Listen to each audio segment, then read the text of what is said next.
قربانی سے پہلے 3 گناہوں سے توبہ کیوں ضروری ہے، ورنہ قربانی قبول نہیں ہوگی۔ بسم اللہ الرحمن الرحیم۔ السلام علیکم ورحمۃ اللہ وبرکاتہ۔ میرے محترم بھائیوں، قربانی کا جانور ذبح کرنے سے پہلے 5 گناہوں سے توبہ کیوں ضروری ہے؟ اگر ان 5 گناہوں سے توبہ نہ کی تو یاد رکھنا شاید تمہاری قربانی قبول نہ ہو۔ اللہ فرماتا ہے، مجھے تمہارے گوشت کی ضرورت نہیں، مجھے تمہارے خون کی حاجت نہیں، مجھے تو وہ دل چاہیے جو اندر سے صاف ہو، وہ نیت چاہیے جس میں کھوٹ نہ ہو۔ اگر دل گناہوں سے سیاہ ہو تو قربانی کا خون اللہ کے ہاں صرف لال رنگ کا دھبا ہو سکتا ہے، مقبولیت کی سند نہیں ہو سکتی۔ قربانی وہی قبول ہوتی ہے جس کے پیچھے توبہ کا آنسو ہو، ندامت کی آگ ہو اور دل میں اللہ کی رضا کی چنگاری ہو۔ تم سجدے کرو، قربانی کرو، عبادتوں کے پہاڑ بنا دو، لیکن اگر دل میں یہ 5 گناہ ہیں تو اللہ فرماتا ہے کہ لے جاؤ اپنی عبادت، مجھے اس ناپاک نیت کی ضرورت نہیں جس میں کھوٹ ہی کھوٹ ہو۔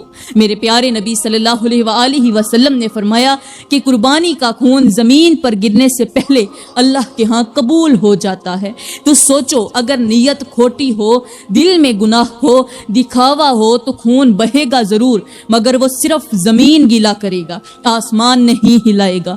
اللہ کا فرمان ہے کہ مجھے نہ گوشت چاہیے نہ خون چاہیے، مجھے تو صرف تمہارا تقویٰ چاہیے، وہ سچائی چاہیے جو دل کے اندر چھپی ہوئی ہو۔ حضرت علی فرماتے ہیں، جب ایک مومن قربانی کرتا ہے تو جانور پر چھری چلانے سے پہلے اپنے اندر کی حسد پر چھری چلاتا ہے، اپنی میں پر چھری چلاتا ہے، اپنی انا پر چھری چلاتا ہے۔ جانور کی گردن پر چھری رکھنے کا اصل نام قربانی نہیں ہے۔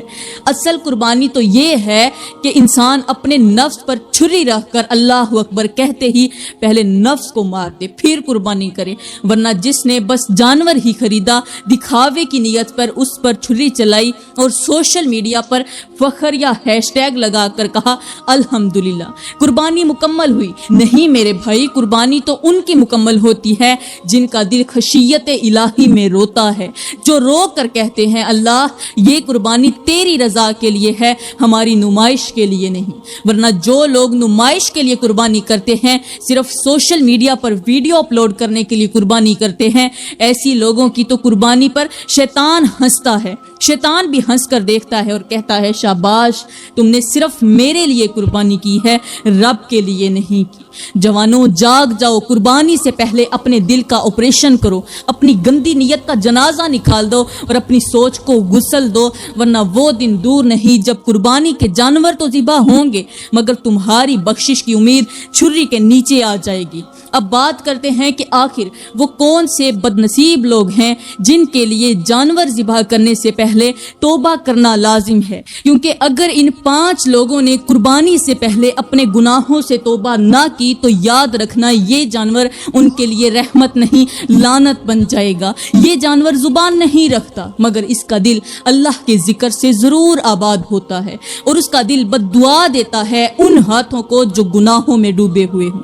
اگر وہ لوگ باز نہ آئے تو ممکن ہے قربانی کے دن ثواب کی جگہ گناہ کا پرچہ ہاتھ میں تھما دیا جائے۔ اب بات کرتے ہیں کہ آخر وہ کون سے 5 لوگ ہیں جن کے لیے قربانی سے پہلے توبہ کرنا بہت ضروری ہے۔ نمبر 1، وہ شخص جو زنا میں مبتلا ہو، جو بے حیائی میں مبتلا ہو اور توبہ بھی نہ کرتا ہو۔ ایسے شخص کی قربانی آسمان تک دیکھنا تو کیا بلکہ زمین پر ہی دم توڑ دیتی ہے، کیونکہ زنا وہ گناہ ہے جو صرف جسم کو نہیں بلکہ روح کو بھی ناپاک کر دیتا ہے۔ یہ وہ گندگی ہے جو انسان کے ایمان کو چیر کر رکھ دیتی ہے اور اللہ کی رحمت کے دروازے بند کر دیتی ہے۔ اللہ فرماتا ہے، اے میرے بندے، تو پہلے اپنی گندی نیت کا گلا کاٹ، پھر جانور کی گردن کاٹنے کی بات کرنا۔ قربانی سے پہلے اگر تو نے زنا جیسے گناہ کی توبہ نہ کی تو جانور پر چھری چلانے سے پہلے ہی عرش سے رد ہونے کا فیصلہ آ جائے گا۔ حلالی ماؤں کے بیٹے زنا نہیں کرتے، حلالی بیٹے وہ ہوتے ہیں جو رات کو تنہائی میں بھی ڈرتے ہیں کہ کہیں ان کی ماں کا دودھ شرمندہ نہ ہو جائے، کہیں ان کے ہاتھ سے کیا گیا گناہ ان کی ماں کی تربیت پر سوال نہ اٹھا دے۔ میرے کریم نبی نے فرمایا جب بندہ زنا کرتا ہے تو اس وقت وہ مومن نہیں رہتا۔ سوچو جس لمحے تم گناہ میں ڈوبے ہوئے ہوتے ہو اس لمحے تم رب کی نظر میں مومن نہیں صرف گنہگار ہوتے ہو، جس پر آسمان بھی لعنت کرتا ہے اور زمین بھی اس کے لیے تنگ ہو جاتی ہے۔ تو فرمایا یہ تو ہو گیا پہلا گناہ، پہلا انسان جس کی قربانی کا جانور ذبح کرنے سے پہلے اسے توبہ ضرور کرنی چاہیے۔ تو اب بات کرتے ہیں دوسرے انسان کی جو جانور ذبح کرنے سے پہلے توبہ ضرور کرے ورنہ اس کی یہ قربانی قبول نہیں ہوگی۔ یہ وہ انسان ہے جو غریبوں کے سامنے اپنی دولت کی نمائش کرتا ہے، غریبوں کو احساس دلاتا ہے کہ وہ کمتر ہیں، وہ محتاج ہیں، بے بس ہیں۔ وہ اپنے کپڑوں سے، اپنی باتوں سے، اپنے انداز سے اور اپنے کھانے پینے سے غریب کو یوں کچل دیتا ہے کہ غریب بیچارہ اپنے رب کے آگے شکوہ کرنے پر مجبور ہو جاتا ہے۔ بڑے ہی ارمان کے ساتھ کہنا پڑ رہا ہے کہ جس غریب کو میرے کریم نبی نے فرمایا تھا کہ میری امت میں سر اٹھا اٹھا کر چلنا، ہم نے اس غریب کا سر مٹی میں ملا دیا۔ وہ غریب جسے سہارا دینا تھا ہم نے اسی کے کندھوں پر بوجھ ڈال دیا۔ ہم نے جب بھی لوٹا اسی غریب کو لوٹا جو پہلے ہی قسمت کا مارا تھا، جو پہلے ہی ڈوبا ہوا تھا پریشانیوں میں، مصیبتوں میں، ہم نے صرف اسی کو تنگ کیا۔ ہم نے کبھی اس کے ہاتھ کا نوالا چھینا، کبھی اس کے بھوکے بچوں کی روٹی پر ڈاکہ ڈالا۔ ہم نے غربت کو گناہ سمجھ کر غریب کے باوجود، غربت کے باوجود بھی اس پر لعنت کی۔ شہر میں جب بھی کوئی قافلہ نکلا نعرے امیروں کے لگے اور آنکھیں غریبوں کی نم ہوئیں۔ جب بھی کوئی خیرات بانٹی گئی تو تصویر امیروں کی آئی اور قطار میں غریب کھڑے رہے۔ ہم نے جو روٹیاں فقیر کو دیں ان پر بھی اپنے نام کا ٹھپا لگایا اور ہم نے جو دروازے کھولے ان پر بھی تالا لگایا کہ داخلہ صرف امیروں کا ہے، غریبوں کا نہیں۔ میرے کریم نبی نے فرمایا تھا کسی یتیم کے سر پر ہاتھ رکھنا، لیکن ہم نے یتیم کے ہاتھ میں کشکول تھمایا۔ ہم نے اس کے دروازے پر جا کر کھانا دینے کی بجائے الٹا اس کا دسترخوان چھین کر کہا تم بس ہمارے رحم پر جیو، ہم گواہ ہیں اس جرم کے جس کا انصاف صرف عرش والا کرے گا، اور اس دن نہ مال کام آئے گا، نہ شہرت، نہ عزت۔ اس دن ہم سب کے چہرے جھکے ہوئے ہوں گے اور صرف وہی غریب سر اٹھا کر کھڑا ہوگا جس کا دل ہم نے ایک بار نہیں بلکہ کئی بار توڑا تھا۔ تو فرمایا ایسے شخص کی قربانی گوشت کاٹنے کا عمل تو ہو سکتی ہے مگر اللہ کے ہاں قبول نہیں ہو سکتی۔ اب بات کرتے ہیں اس تیسرے شخص کی جس کے لیے قربانی سے پہلے توبہ کرنا ضروری ہے۔ وہ ہے نافرمان بیٹا، نافرمان اولاد جو اپنے ماں باپ کو زندگی کی شام میں بے یار و مددگار چھوڑ دیتی ہے، وہ جو بوڑھے باپ کو غلام سمجھتا ہے۔ یاد رکھو ماں باپ کا دل توڑنے کے لیے فرشتے بد دعا کرتے ہیں، اور جس گھر میں والدین کے آنسو بہیں اس گھر میں رحمت کے فرشتے نہیں آتے۔ وہ بیٹا جو اپنے والدین کی بیماری میں مصروف ہو لیکن دوستوں کی محفل میں ہنستا ہو، وہ بیٹا جو ماں کے ہاتھ کی روٹی سے شرمائے اور ہوٹلوں پر ہزاروں خرچ کرے، میرے کریم نبی نے فرمایا کہ وہ شخص ذلیل و خوار ہو جائے جس نے اپنے والدین کو بڑھاپے میں پایا اور ان کی خدمت کر کے جنت حاصل نہ کر سکا۔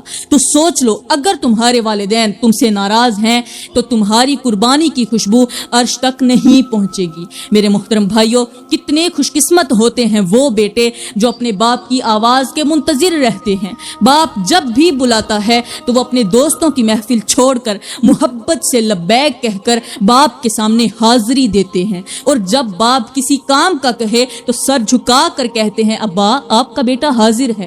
یہ وہ بیٹے ہوتے ہیں جن کے سروں پر رب کی خاص رحمت ہوتی ہے، کیونکہ وہ جانتے ہیں کہ باپ صرف گھر کا فرد نہیں، وہ سائے جیسا تحفظ بھی ہے، وہ دعاؤں کا درخت بھی ہے، وہ رب کی رضا کا دروازہ بھی ہے۔ جب یہ بیٹے باپ کے ہاتھوں کو چومتے ہیں تو جنت کی ہوائیں ان کے چہروں کو چومتے ہیں۔ وہ بیٹا بہت ہی بدقسمت ہے جو باپ کے چپ رہنے کو خاموشی سمجھتا ہے، حالانکہ باپ جب بولنا چھوڑ دے تو سمجھ لو وہ بد دعاؤں میں بھی تمہارا نام نہیں لیتا، کیونکہ وہ رب سے کہتا ہے یا اللہ میرا حساب اب تو ہی کر لے، میرے بیٹے نے تو مجھے بولنے کے قابل بھی نہیں چھوڑا۔ تو اے میرے بھائیوں، اگر تمہارے باپ کی آنکھیں نم ہیں تو اپنی انا کو دفن کر دو، اپنی زبان قابو میں رکھو اور دوڑ کر اس کے قدموں میں جا بیٹھو، کیونکہ جس دن تم نے اپنے باپ کو کھو دیا اس دن تمہاری ہر کامیابی بے نور ہو جائے گی۔ اب بات کرتے ہیں اس چوتھے شخص کی جس کے لیے قربانی قربانی سے پہلے توبہ کرنا ضروری ہے، ورنہ اس کی قربانی زمین پر ہی رل جائے گی، برباد ہو جائے گی، آسمان تک نہیں پہنچے گی۔ اور وہ چوتھا شخص ہے ظالم، وہ ظالم جو اپنی طاقت کے نشے میں اندھا ہو چکا ہے، جو کمزوروں کو کچلتا ہے، معصوموں کی چیخوں پر ہنستا ہے، اور جسے یہ گمان ہے کہ اس کا اقتدار، اس کی دولت، اس کا رتبہ اسے بچا لے گا۔ ایسے شخص کی قربانی اللہ کے ہاں مقبول نہیں، کیونکہ رب فرماتا ہے ظلم کرنے والے کے لیے کوئی مددگار نہیں ہوگا۔ وہ شخص اگر 1000 جانور بھی ذبح کر دے، لیکن کسی کی فریاد، کسی کی بد دعا اور کسی مظلوم کا آنسو اس کے خلاف گواہی دے رہا ہو، تو پھر یاد رکھو اس کی قربانی صرف ایک گوشت کا ٹکڑا ہے، عبادت نہیں۔ ظالم کی قربانی کو وہی جانور دیکھ کر کانپ جاتا ہے جسے ذبح کیا جانا ہے، کیونکہ جانور جانتا ہے کہ جس ہاتھ سے ظلم ہوا ہو، اس ہاتھ سے بہایا گیا خون اللہ کے دربار میں بیکار چلا جاتا ہے۔ اگر تمہارے ہاتھوں کسی کا دل ٹوٹا ہے، کسی کی عزت روندی گئی ہے، کسی کی زمین چھینی گئی ہے، کسی کا حق مارا گیا ہے، تو جانور کی گردن پر چھری پھیرنے سے پہلے اپنی گردن کو جھکا لو، اللہ کے سامنے گڑ گڑا کر توبہ کر لو، ورنہ تمہاری قربانی کا جانور بھی روز قیامت تمہارے خلاف گواہی بن جائے گا۔ اب بات کرتے ہیں 5ویں شخص کی، اور وہ ہے شرک کرنے والا، وہ شخص جو اللہ کو چھوڑ کر غیر اللہ سے امیدیں باندھتا ہے۔ ایسے شخص کی قربانی اس جانور کی چیخ میں بدل جاتی ہے جو کہتا ہے جس کا دل کسی اور کے لیے جھکتا ہے، اس کا ہاتھ مجھ پر کیوں اٹھ رہا ہے۔ قربانی اللہ کے لیے ہوتی ہے، اور جو اللہ کو چھوڑ کر کسی اور کے سامنے سجدہ کرے، وہ جان لے کہ نہ اس کی عبادت قبول ہوتی ہے، نہ اس کی قربانی۔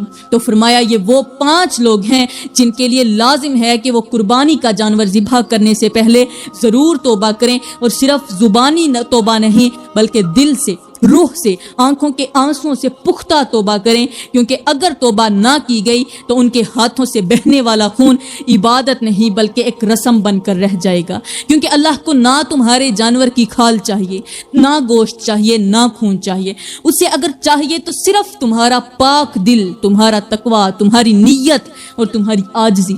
اگر دل سیاہ ہو، نیت فاسد ہو اور زندگی گناہوں سے لت پت ہو، تو قربانی کے جانور کی چیخ بھی عرش تک نہیں پہنچتی۔ میری بہنوں، یہاں پر میں تمہیں قربانی کے بارے میں کچھ اہم باتیں بتانا لازم سمجھوں گی، کیونکہ یہ صرف جانور ذبح کرنے کا نام نہیں بلکہ یہ دلوں کو کاٹنے، خواہشوں کو ذبح کرنے، اپنی انا کو مٹانے اور اللہ کے حکم کے سامنے سجدہ ریز ہونے کا نام ہے۔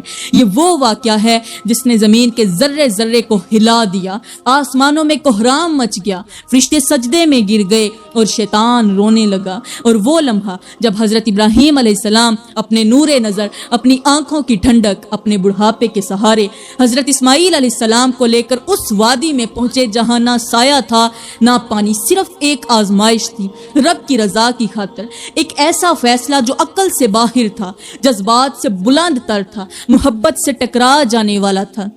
جب باپ نے بیٹے سے کہا، بیٹا میں خواب میں دیکھتا ہوں کہ میں تجھے ذبح کر رہا ہوں، تیرا کیا خیال ہے؟ تو دل سنبھال لو میری بہنوں، کیونکہ اگلا جملہ تمہیں ہلا دے گا۔ بیٹے نے جواب دیا، ابا جو آپ کو حکم ملا ہے وہ کر گزریے، آپ مجھے انشاءاللہ صابروں میں پائیں گے، یعنی صبر کرنے والوں میں پائیں گے۔ یہ وہ لمحہ تھا جب آسمان پر فرشتوں نے اپنے پر جھکا لیے، زمین نے اپنی گردش روک دی اور شیطان نے ہار ماننے سے انکار کر دیا۔ وہ دوڑا اسماعیل کی ماں کے پاس گیا اور بولا، تمہیں پتہ ہے تمہارا شوہر تیرے بیٹے کو قتل کرنے جا رہا ہے۔ لیکن اماں ہاجرہ نے وہ جواب دیا جو ایمان کی معراج ہے، اگر یہ اللہ کا حکم ہے تو میرا شوہر ضرور کرے گا اور میرا بیٹا سر جھکا دے گا۔ شیطان ناکام ہو کر حضرت ابراہیم کے پاس آیا اور ان کے دل میں وسوسے ڈالنے لگا، رشتے کا واسطہ دیا، لیکن حضرت ابراہیم نے کنکر مارا، اور یہی کنکریاں آج بھی ہم رمی کے دن مارتے ہیں۔ گویا شیطان کو ہر بار بتاتے ہیں کہ ہم بھی تیرے وسوسوں کو ٹھکرا چکے ہیں۔ اب وہ گھڑی آن پہنچی جب حضرت ابراہیم علیہ السلام نے اپنے بیٹے کو زمین پر لٹایا، ہاتھ میں چھری تھی، سامنے بیٹا تھا، اور آسمان پر عرش کے دروازے کھل چکے تھے۔ اللہ تعالیٰ فرشتوں سے کہہ رہا تھا، دیکھو میرا ابراہیم، دیکھو میرے خلیل کو کیسے میرا حکم ماننے کے لیے بیٹے کی گردن پر چھری چلا رہا ہے۔ میری بہنوں سوچو، کیا ہم بھی کبھی اپنی اولاد کو اللہ کی راہ میں پیش کرنے کا سوچ سکتے ہیں؟ کیا ہم اپنے دل کے ٹکڑے کو، جس کے بغیر ایک لمحہ چین نہیں آتا، صرف اللہ کے حکم پر قربان کرنے کا حوصلہ رکھتے ہیں؟ حضرت ابراہیم نے چھری چلائی مگر چھری نہ چلی، کیونکہ اللہ نے اس دھات کو حکم دیا تھا کہ ابراہیم کا امتحان مکمل ہو گیا ہے، اب تم اسماعیل کو نقصان نہ پہنچانا۔ لیکن بات یہاں ختم نہیں ہوئی۔ حضرت ابراہیم نے سوچا شاید ہاتھ کانپ گیا ہو یا میرا دل کمزور ہوا، چھری کو دوبارہ چلایا، پھر بھی نہ چلی، پھر تیسری بار، پھر چوتھی بار، حتیٰ کہ وہ چھری جس سے پہاڑ کاٹ دیے جاتے، وہی چھری اسماعیل کی گردن پر کچھ نہ کر سکی۔ اور حضرت ابراہیم نے وہی چھری لے کر قریب کے پہاڑ پر ماری، پہاڑ دو ٹکڑوں میں بٹ گیا، پتھر ریزہ ریزہ ہو گئے، لیکن بیٹے کی گردن پر ایک خراش تک نہ آئی۔ اور جب آنکھوں پر بندھی پٹی کھولی تو کیا دیکھا، بیٹا ایک طرف ہنس رہا ہے اور دوسری طرف ایک دمبا ذبح ہو چکا ہے، اور آسمان سے ندا آئی، اے ابراہیم تم نے اپنا خواب سچا کر دکھایا، تم کامیاب ہو گئے، ہم نے تمہارے بیٹے کا فدیہ ایک عظیم قربانی سے دے دیا۔ میری پیاری بہنوں، یہ وہ قربانی تھی جس کی یاد میں آج ہم جانور ذبح کرتے ہیں۔ یہ صرف گوشت کھانے کی رسم نہیں، یہ محبت، اطاعت اور وفا کی انتہا کی علامت ہے۔ ہم حضرت ابراہیم کے ماننے والے ہیں اور ہم پر لازم ہے کہ ہم بھی اپنی زندگیوں میں وہ سب کچھ قربان کریں جو ہمیں اللہ سے دور کرتا ہے، اپنی زبان، اپنی آنکھیں، اپنے دل، اپنی خواہشیں، اپنا غصہ، اپنی ضد، اپنی بے حیائی، اپنی دنیا داری، کیونکہ اگر ہم نے خود کو اللہ کے سپرد کر دیا تو اللہ ہمیں وہ مقام عطا کرے گا جہاں حضرت ابراہیم کھڑے تھے۔ اور یاد رکھو، شیطان آج بھی ہمارے دلوں میں وسوسے ڈالتا ہے، آج بھی وہ ہمارے کانوں میں سرگوشیاں کرتا ہے کہ تم یہ کام نہ کرو، تمہیں لوگ کیا کہیں گے، تمہارا دل دکھے گا، تمہاری عادت چھوٹ جائے گی۔ لیکن جب تک ہم اس شیطان کو کنکریاں نہیں مارتے، یعنی جب تک ہم اپنی نیت، عمل اور زبان سے اس کے خلاف نہیں جاتے، تب تک ہماری قربانی مکمل نہیں ہو سکتی۔ میری پیاری بہنوں، عید الاضحیٰ یعنی قربانی والی عید وہ دن ہے جس کے بارے میں میرے کریم نبی نے فرمایا کہ یہ دن قربت کا ہے، بخشش کا ہے، اللہ کی رضا حاصل کرنے کا ہے اور جہنم سے رہائی کا پروانہ لینے کا دن ہے۔ یہ دن صرف نئے کپڑے پہننے، مہندی لگانے، سیلفیاں لینے اور گوشت کے دسترخوان سجا کر تصویریں شیئر کرنے کا دن نہیں ہے، بلکہ یہ وہ دن ہے جسے اللہ تعالیٰ نے ایام نہر میں شامل کر کے اس سے عزت بخشی، اسے عرش کے قریب ترین دنوں میں سے ایک دن قرار دیا اور فرمایا کہ بندہ میرے قریب نہیں ہوتا مگر اس وقت جب وہ میرے لیے خون بہاتا ہے۔ اللہ فرماتا ہے ہم نہ ان جانوروں کا گوشت وصول کرتے ہیں نہ خون، بلکہ ہم تمہارے دلوں کے تقوی کو دیکھتے ہیں۔ تو میری پیاری بہنوں، اگر دل میں اللہ کا خوف نہیں، آنکھوں میں شرم نہیں، اعمال میں اطاعت نہیں، تو گوشت کھا لینا، جانور ذبح کر دینا اور محلے میں خوبصورتی سے بوٹیاں بانٹ دینا کچھ معنی نہیں رکھتا۔ یہ دن اس حضرت ابراہیم کی سنت ہے جس نے اللہ کے حکم پر بیٹے کی گردن پر چھری چلائی۔ یہ دن اس حضرت اسماعیل کی قربانی کا نشان ہے جس نے باپ کے ہاتھوں قربان ہونے کو اپنے لیے عزت سمجھا، اور یہ دن ان لمحوں کی یادگار ہے جب انسان نے اپنے جذبات، اپنے رشتے اور خود کو اللہ کے حوالے کر دیا۔ مگر افسوس، آج کے دور میں ہم نے عید کو فیشن شو، گناہوں کا میل، دکھاوا اور ریاکاری کا تہوار بنا دیا۔ رات کو ناچ گانے، مہندی نائٹس، گانے بجانے کی محفلیں، غیر محرم مردوں اور عورتوں کا اختلاط اور بازاروں میں بے حیائی کی بھرمار، کیا اسی عید کا ہمیں حکم دیا گیا تھا؟